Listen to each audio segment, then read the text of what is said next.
Bonsoir, bienvenue dans cette nouvelle vidéo. Aujourd'hui, on va parler d'un manga en particulier. J'aime bien ces petits formats, ça faisait longtemps, à part si vous comptez la vidéo de Demon Slayer d'il y a 2 semaines dans le tas. Aujourd'hui, on va parler d'un manga qui aurait mérité d'être tellement plus connu, mais qui n'a pas eu le succès escompté. Fait par l'auteur Kenji Ishima et du dessinateur Kunihiro Date, apparu dans le Shonen Jump le 18 mai 2020 et qui s'est terminé le 30 août 2020, donc la même année, malheureusement. Je parle de Time Paradox Ghostwriter. C'est un petit manga qui était tellement prometteur. C'est fini en 2 tomes édités chez Crunchyroll. Pour une fois que je vous propose un manga édité chez Crunchyroll, ça arrive pas souvent, profitez-en.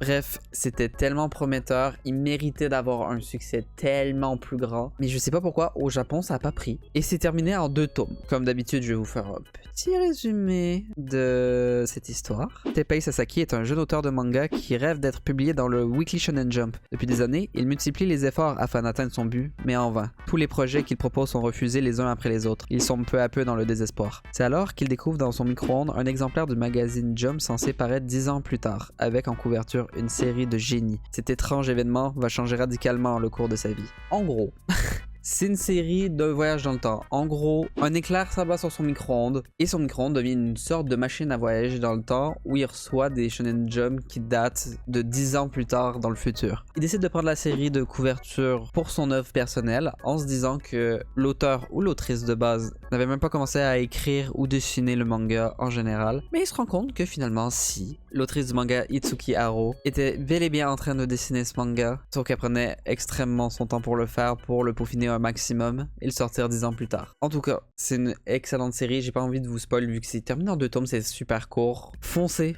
le lire en fait, c'est vraiment excellent. Les dessins sont vraiment très bons. Le scénario, il est excellent. Dommage que ça soit terminé en 2 tomes parce que la fin est rushée au maximum. J'aurais aimé que ça soit plus développé, mais malheureusement quand une série est stoppée, ils ont pas vraiment le choix de couper ça net et de raconter leur fin le plus rapidement possible et de manière très condensée. Vu que c'était publié dans le Shonen Jump, il a dû avoir des concours de popularité, il a pas fini aux bonnes places et malheureusement on a une fin totalement... non, c'est faux, elle est pas totalement bâclée, la fin est bien mais il manque tellement d'informations pour qu'on aille quelque chose de satisfaisant. On voit qu'ils avaient une idée de comment ça allait se terminer au global et c'est vraiment trop dommage qu'ils aient tout raccourci. Et c'est les règles du jeu, mais beau parcours. Merci Crunchyroll, prenez le compliment d'avoir sorti ce manga en 2 tomes, de l'avoir édité, de nous l'avoir offert en fait. Je sais que beaucoup l'ont découvert avec les scans et ils ont été très déçus quand ils ont vu que ça a été stoppé, mais c'est une excellente série,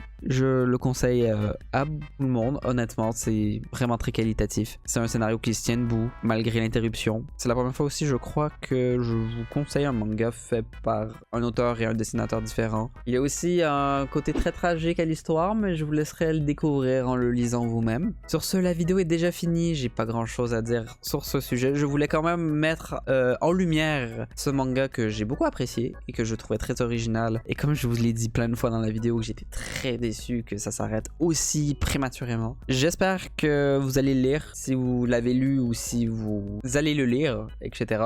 Vous pouvez me le dire en commentaire. Ça me fera plaisir de vous lire, évidemment.